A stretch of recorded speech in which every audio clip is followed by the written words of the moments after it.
Hello everyone. Welcome back to Shiksha Proficient Academy. It is your Sakshi ma'am this side. And today in our video we will look at Standard 10's lesson 2.5 Let's March. Let's March is a speech that is delivered by Kailash Satyarthi.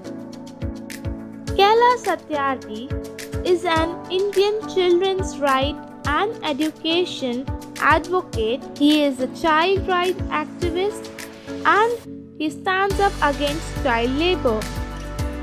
He founded the Bachpan Bachao Andolan in 1980 and has acted to protect the rights of more than 83,000 children across 144 countries. He is honored with many awards, including Nobel Peace Prize of 2014. He had addressed this speech, that is Let's March, on the eve of Nobel Prize distribution ceremony. So let us look at this speech. Your Majesties, Royal Highnesses, ladies and gentlemen, now I call upon Nobel Peace Prize laureate for 2014, Mr. Kailash Satyarthi. Please come forward to give your lecture.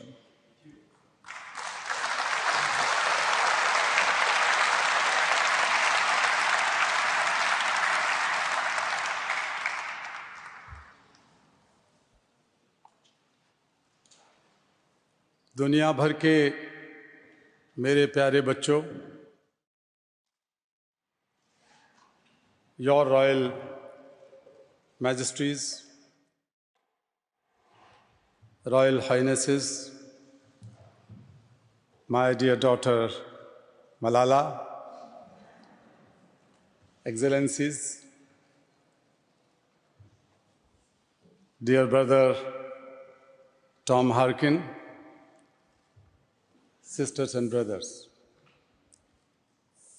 मैं शांति और मानवता के इस पवित्र मंच से वेद के एक मंत्र को उच्चारित करते हुए बहुत गौरवान्वित महसूस करता हूं। इस मंत्र में एक ऐसी प्रार्थना, एक ऐसी कामना और एक ऐसा संकल्प निहित है जो विश्व को मनुष्य जनित त्रासदियों से मुक्ति दिलाने का सामर्थ्य रखती है। संगच्छध्वम संवदध्वम संवो मनांसि जानताम देवा भागम यथा पूर्वे संजानानाम उपासते। हम सभी साथ साथ चलें, आर्थिक तरक्की और विकास के रास्ते में दुनिया के दक्षिणी छोर से उत्तर तक और पूर्वी छोर से पश्चिम तक हम में से कोई भी पीछे ना रह जाए, हम में से कोई भी बिछुड़ ना पाए।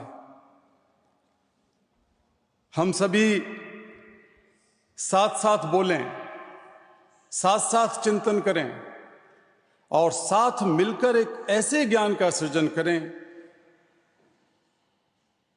जिससे समस्त विश्व का कल्याण हो सके।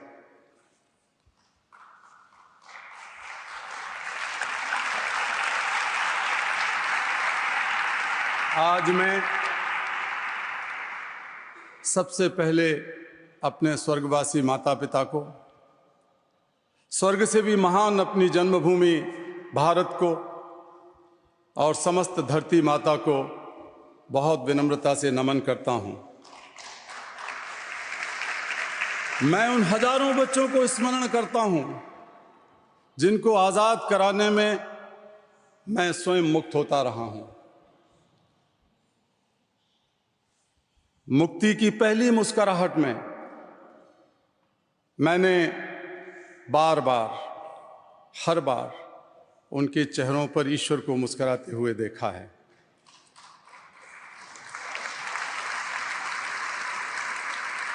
मैं इस सम्मान का सबसे बड़ा श्रेय अपने आंदोलन के शहीद कालू कुमार, धूमदास, आदर्श किशोर और पाकिस्तान के नन्हे शहीद इकबाल मसीह और ऐसे तमाम लोगों को देना चाहता हूं जिन्होंने बच्चों का बचपन लौटाने के लिए हंसते हंसते अपना सर्वोच्च बलिदान कर दिया। मैं आज उन सभी लोगों की तरफ से दुनिया भर में बच्चों को आज़ादी और शिक्षा दिलाने में लगे तमाम कार्यकर्ताओं की तरफ से और मेरे समस्त देशवासी बहनों और भाइयों की ओर से बहुत विनम्रता से आपका यह पुरस्कार स्वीकार करता हूं।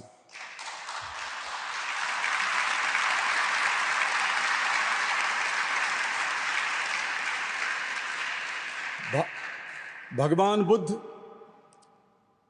गुरु नानक और महात्मा गांधी की धरती से नॉर्वे तक की मेरी यह यात्रा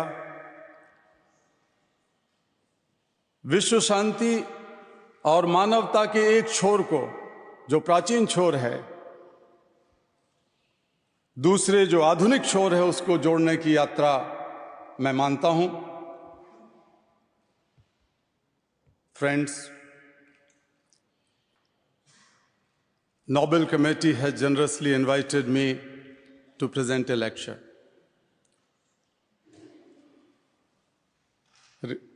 Respectfully, I am unable to do that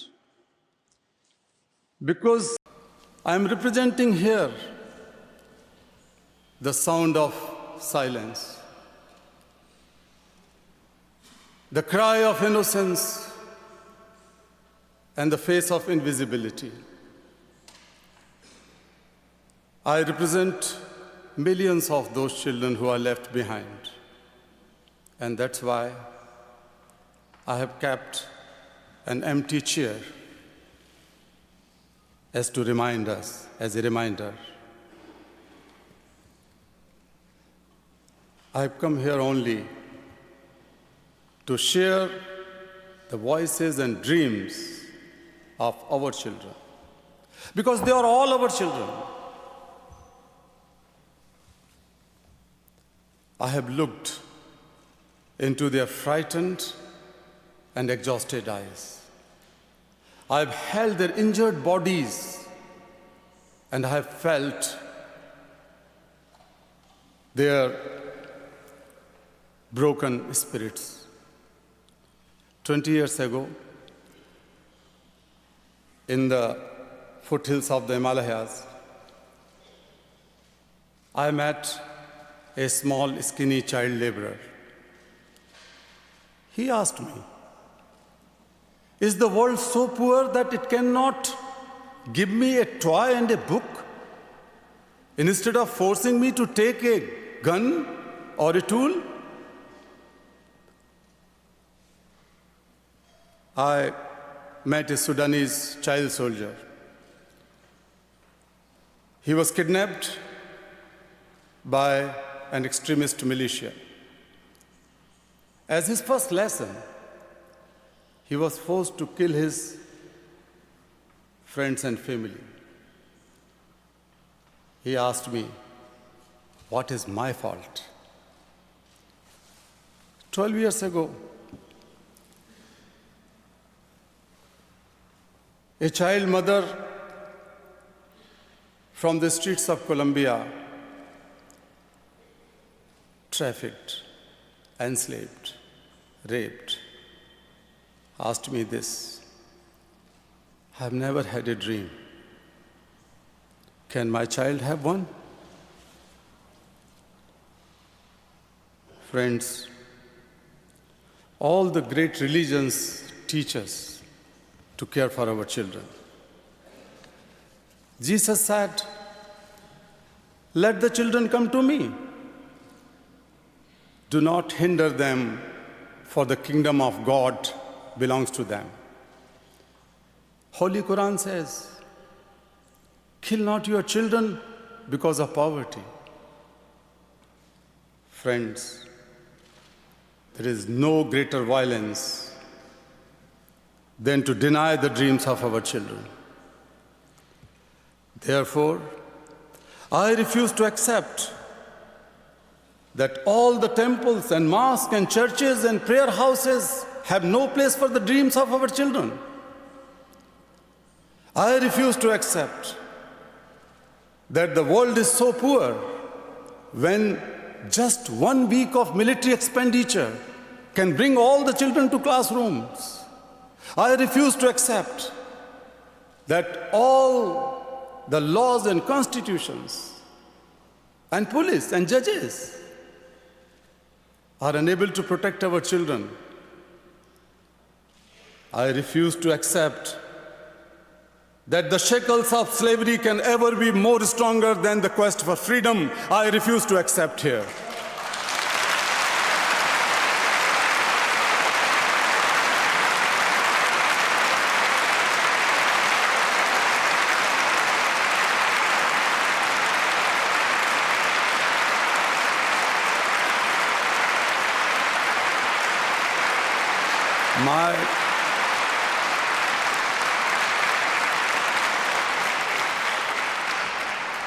My only aim in life is that every child is free to be a child, free to grow and develop, free to eat, sleep, and see daylight, free to laugh and cry, free to play and learn, free to go to school, and above all, free to dream. I have the privilege of working with many courageous people who have the same aim. We have never given up against any threat or attack, and we will never.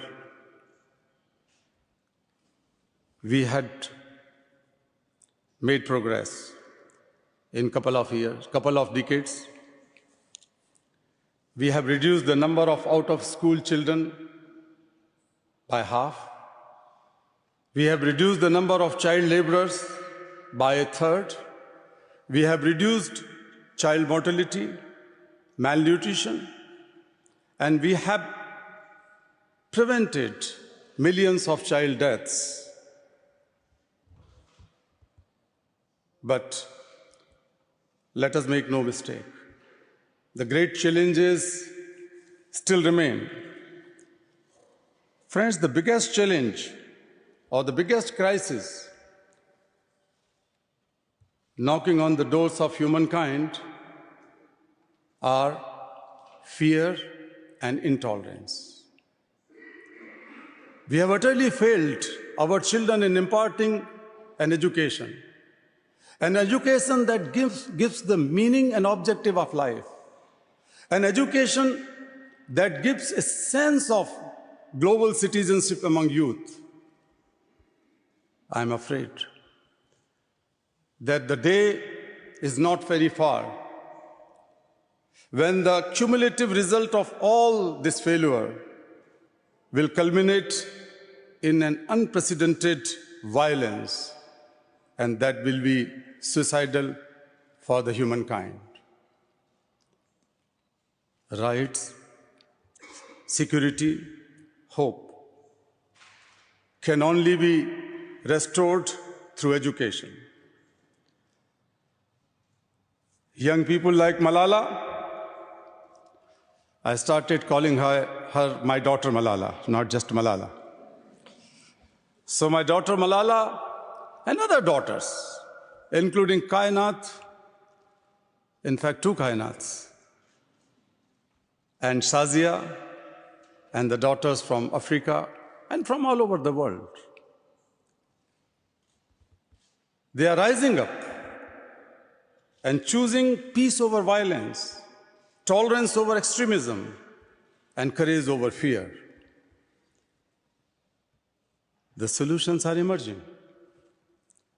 But these solutions cannot be found in the deliberations, in conferences alone, and cannot be found in the prescriptions from a distance.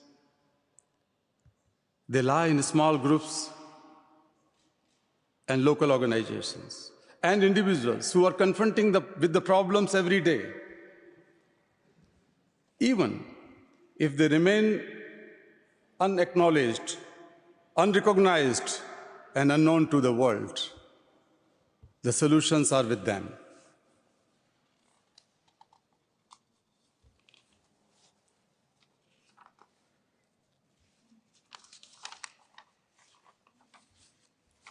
Friends, what is missing now? Of course, my paper is missing. But, yeah, no problem. I will continue without that.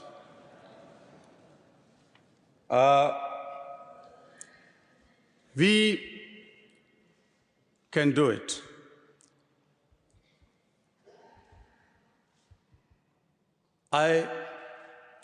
You may ask that what one person can do. I could recall a story of my childhood. A heavy fire broken out in the forest. Thank you so much. I don't know whether it has happened with some Nobel laureate before or not, but many things are happening today.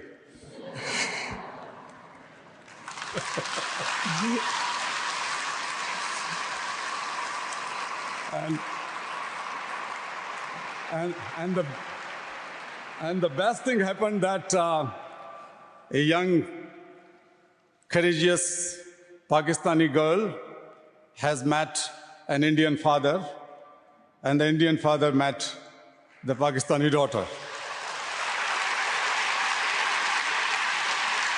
So I was telling you the story of my child, what I remember from my childhood. A heavy fire broken out in jungle, in forest. Everybody was running away, including lion, the king of forest. Suddenly he saw a bird rushing straight to the fire. He asked the bird, "What are you doing?" Bird said, "I am going to extinguish the fire." Lion laughed and said, "How can you do it? Keeping just one drop of water in your beak?" But the bird was adamant. She said, "I am doing my bit."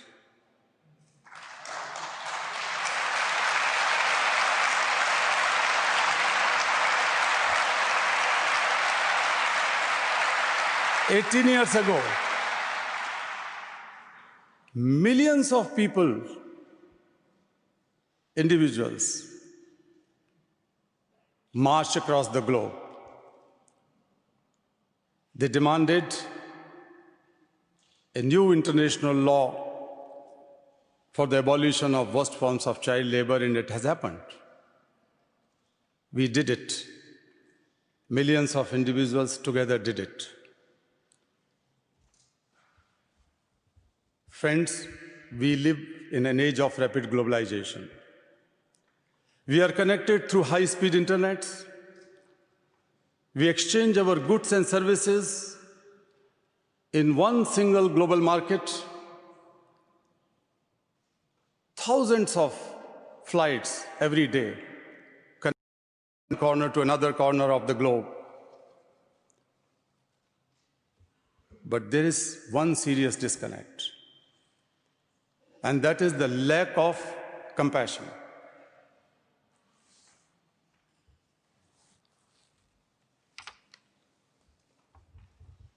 Let us inculcate and transform the individual's compassion into global compassion. Let us globalize compassion.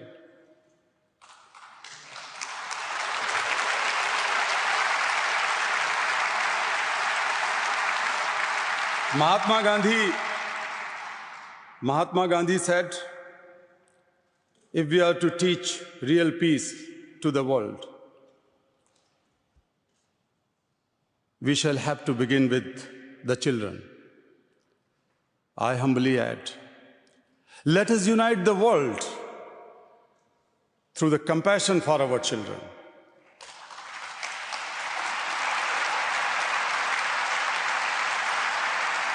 I ask, whose children are they who stitch footballs, yet never played with one? Whose children are they who harvest cocoa, but have never tasted a chocolate? Whose children are they who are dying of Ebola? Whose children are they who are kidnapped and made hostage today? They are all our children. I remember an 8-year-old girl rescued from intergenerational forced labor from a stone quarry. When she was sitting with me in my car, right after the rescue, she asked me, "Why did you not come early?" Her angry question still shakes me and has the power to shake the whole world. What are we doing? What are we waiting for? How many girls will we allow to go without rescue? Children are questioning. Children are questioning our inaction and watching our action. We need collective action with the sense of urgency. Every single minute matters. Every single child matters. Every single childhood matters.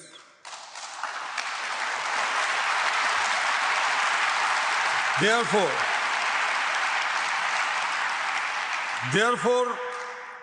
I challenge the passivity and pessimism surrounding our children. I challenge the culture of silence and a culture of pessimism, the culture of neutrality. I call upon the governments and intergovernmental agencies, businesses, workers, teachers, NGOs, faith leaders, and each one of us to put an end to all forms of violence against children. Slavery, trafficking, child labor, child marriages, child sexual abuse, illiteracy. These things have no place in any civilized society.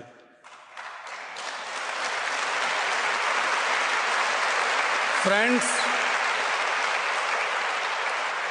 we can do this.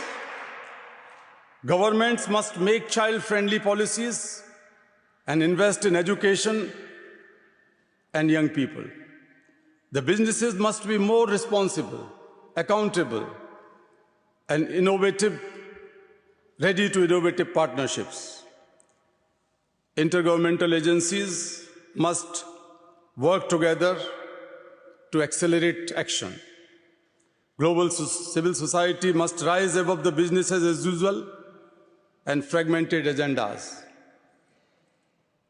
Faith leaders, institutions, and all of us must stand with our children. We must be bold, we must be ambitious, and we must have the will. We must keep our promises. Over 50 years ago, on the first day of my school, I met a boy, a cobbler boy, sitting outside the gate of my school. I asked to my teacher, why is he sitting outside? Why is he not with us in the classroom? He had no answer. One day I gathered all my courage and straight went to the father of that cobbler boy. And he said, "Sir, I have never thought about it. We are born to work. His answer made me angry. And it still makes me angry. As a child, I had a vision of tomorrow. A vision that a cobbler boy is sitting with me in my classroom. Now, the tomorrow has become today. I am today. You are today.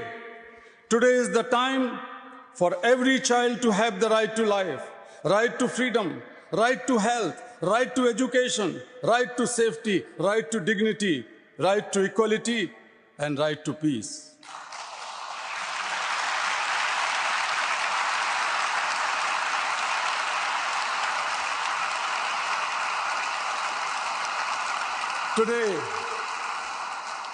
Today, beyond the darkness, I see the smiling faces of children in blinking stars. Today, in every wave of every ocean, I see my children are playing and dancing. Today, in every plant, in every tree, in every mountain, I see children are growing freely with dignity. Friends, I want to see and feel this today inside you.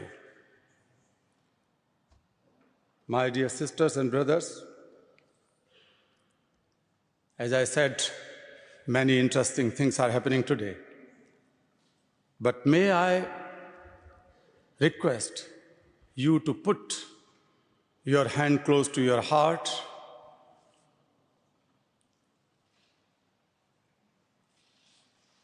close your eyes and feel the child inside you.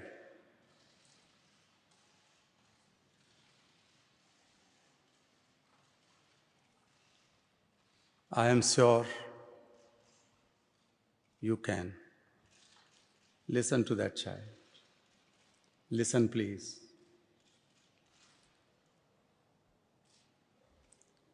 Today, I see thousands of Mahatma Gandhis, Nelson Mandelas, Martin Luther Kings calling on us. Let us democratize knowledge. Let us universalize justice. Together, let us globalize compassion. I call upon you in this room and all across the world. I call for a march from exploitation to education. I call for a march from poverty to shared prosperity, a march from slavery to liberty, and a march from violence to peace. Asato ma sadgamay, tamso ma jyotirgamay, mrityor ma amritam gamay. Let us march from ignorance to awakening. Let us march from darkness to light. Let us march from mortality to divinity. Let us march.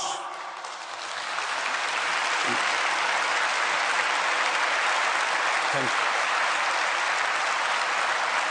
Thank you.